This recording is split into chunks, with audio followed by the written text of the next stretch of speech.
And ladies and gentlemen, boys and girls, welcome to our coverage here at Awesome Con. And I'm being joined today by one of the writers of Mystery Science Theater 3000, which I am hugely nerding out over, one Mr. Harold. Harold, how are you doing and how are you enjoying the con this weekend? This is great. It's the first Awesome Con I've ever been to. It's amazing. I think I'm going to be coming to more in the future.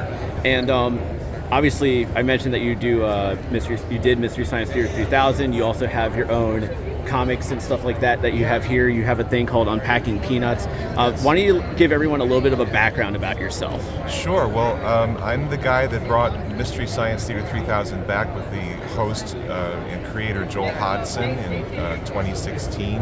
I produced the Netflix episodes, seasons 11 and 12, and ran Joel's company with him. So that's the background there, and then he let me write on this series, and now there's a 13th season. It's on gizmoplex.com, and I just get to do the fun part. I just get to write on the episodes. So it's so much fun. Joel is a wonderful guy. It was a dream to work with him, and I just love being a part of Mystery Science Theater because there's so much fondness for the show with so many people. I was a huge fan myself. And then, what was it like bringing the show back? Because obviously there was like a long gap between when the show ended with Mike Nelson and the crew to now. Like, what were some of the things that were like brought up? Like, how can we keep the lore of the show but also improve it a little bit at the same time too? Yeah, I think what I remember Joel telling me, I met him at a Cinematic Titanic show, which was a live version of some of the previous cast members, and after that I gave him my card and we got to meet. We had like a 5.5-hour lunch and just kind of got to hear his story, and he said, I realize this show is my legacy and I'm not done with it. I want to find a way to do it again, but I have to find a way to get the rights to make new shows. And so that started a long process where, just as a friend, I was helping him any way I could because I wanted to see Joel get his voice out there again. I loved Joel's unique comic voice. And as a result of that, we would go to meetings with lawyers and scout out sites for where we might shoot the shows. And in the process, Joel kind of described, he said, I want to make what I call a little bubble, kind of a dream team. We were based out of Pennsylvania. We're going to do this show with like 5 people and then radiate out to all the talented people that do sets and props. And then ultimately we got a production partner who was wonderful on seasons 11 and 12, Abominable Pictures, also known as Undiscovered North American Aid Productions.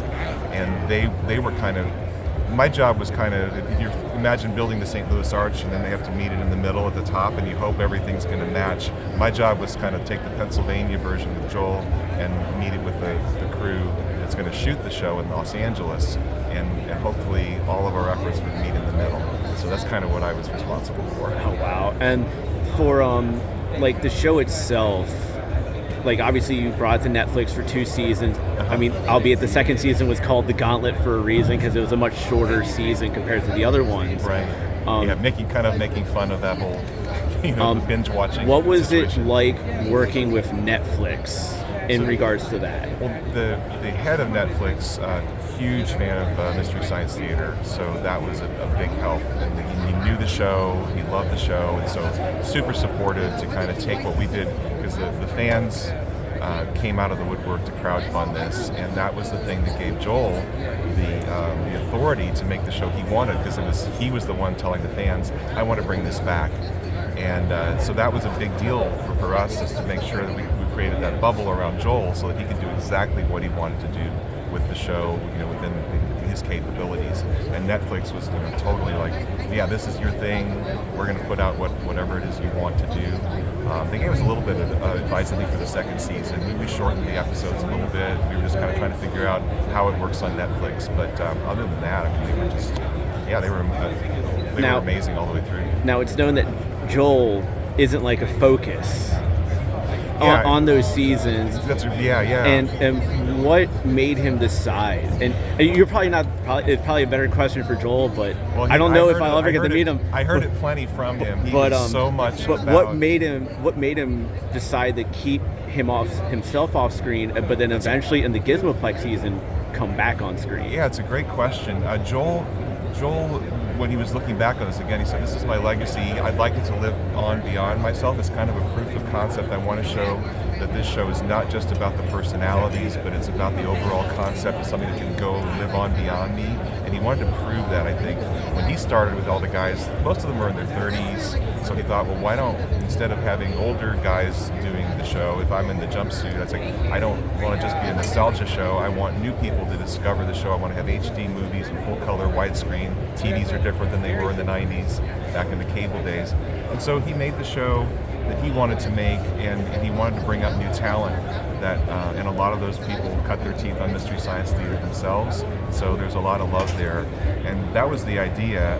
He did reach out to pretty much everybody in the original cast, but a lot of them were kind of doing their own thing, actually Mystery Science Theater related. You know, Frank and Trace have the Mads, and you've got Riff Tracks with Mike and Bill and Kevin. So and Mary Jo came back. Mary Jo came back and does a great job as Pearl Forrester, as the grandmother of Felicia Day's character. So the Forrester line is continuing in the show, and they hit it off well, and they work together. They're hilarious, and so. Yeah, and so those who wanted to come back, we found ways for them to come back, and then we just kind of tried to take it to a new place that showed that the show lives on with new talented people. I think that was his idea. He didn't want it just to be a nostalgia show. But what made it because he did 3 episodes where he's the actual test subject or something? In season 13 in Gizmoplex, I think he thought he proved the point of what he needed to do. He did go out on the road when we did the live tours, which I don't know that he wanted to do it, but he knew his name was a marquee value, and he wanted to make sure the live show people would come out and experience them. And so, but he also used that to introduce some of the talent that that he was bringing up there. So like Emily, this new host, we got pretty much 3 hosts sharing the work. Again, kind of the proof of concept that we're going to mix it up. We're going to have this crazy world where there's multiple universes where these guys are all riffing. He just wanted to make sure those things were a success, and wanted to make sure that he could get to the place where the fans are supporting these new people, and that they've been wonderful to the new base, because it's always crazy when something you love changes. The nostalgia factor builds in, and you're like, you don't know if you like the new person, but they're really endearing hosts. I mean, I love Emily. I think she's great. Jonah's a sweet guy. Joel picked really well, I think. I saw Emily live in the Bubble Tour. Oh, yes. Here in DC, I saw her at that show, and I was like, she's got it. Yeah, she's great, and she's a puppeteer herself. So it's kind of this world of these multi-talented people. It's great to have her in the mix. She knows how to interact with the puppeteers and playing the bots. And, it's a really good mix. But we're trying to keep the humor and maybe update it a little bit. There's a lot of pop cultural references that have happened since the 1990s, and so we've got a lot of younger writers, more diverse writing group. So we're getting more jokes from different perspectives for people who might be discovering it new or have just lived through pop culture.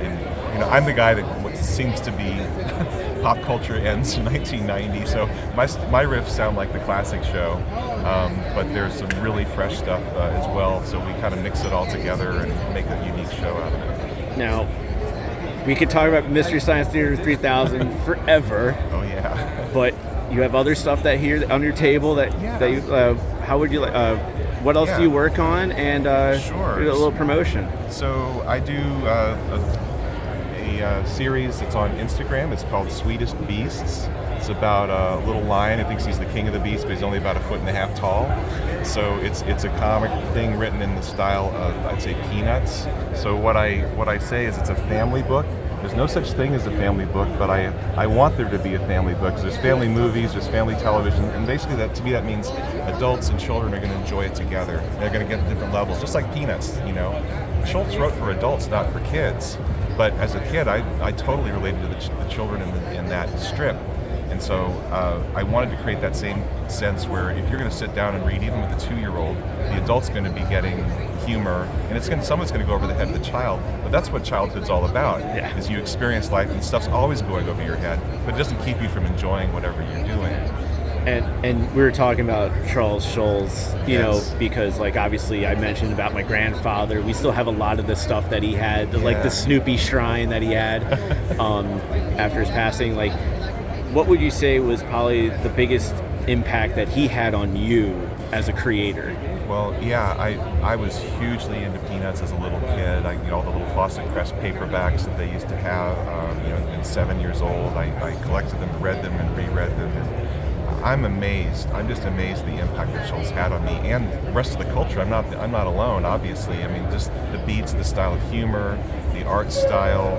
Schulz was like just the most amazing creator of the 20th century. He always seemed to be at the moon landing. Snoopy's in the moon landing. I mean, you look through all the history, that Christmas special, that iconic Christmas special, everything, he just seemed to be a step ahead of the culture, and we were kind of coming along with him and discovering things with him.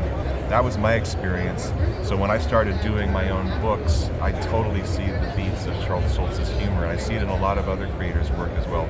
There's so much love for Charles Schulz. When he was ill, I think around 1999, 2000, he was in the hospital. A friend made this gigantic poster board get well card. I took her out at a convention for him, and I asked people of all walks of life to see if you want to sign a get well card for Charles Schulz. Not a single person turned me down. They were like, is Charles Schulz going to see this? Dawn Wells from Gilligan's Island, she was there. Lou Ferrigno, artists of some of the darkest comics you've ever seen. They just melted when they heard the name Charles Schulz. He had that impact on our culture, and I don't know another artist who had such a breadth of impact. And I mean, even my faith comes. I got the Gospel According to Peanuts book, and I realized, my gosh, this guy planted all of these seeds in me that I had no idea he'd done just by doing 4 panels a day in the strips. He's remarkable. So what I do with 2 other cartoonists is I do a weekly podcast called Unpacking Peanuts. And if you love Peanuts, I recommend that you check it out. It's so much fun. We have great time. We're going through it year by year. Usually it's 2 episodes a year. We're up to 1972, from 1950 to 2000. So we're almost halfway there. And then we have special guests like the Benjamin Clark from the Schulz Museum, and Alexis Fajardo, and a bunch of wonderful artists, all who love Schulz and have so much to say about him. We're having a great time just talking Peanuts, and I hope you check it out. It's got some great reviews and has some very loyal fans. And then one last question: where can the people find you on social media? So if you want to check out Unpacking Peanuts, you go to Unpack Peanuts, and that's on Twitter, Instagram. And Sweetest Beast is mostly on Instagram, so you can find it there, and you can go back and read some of the strips and get introduced to what I'm doing. Awesome. Well, thank you so much, Harold, and I am glad that we actually met. This has been awesome. It's so cool to meet you. Awesome Con, right? Yes. All puns intended.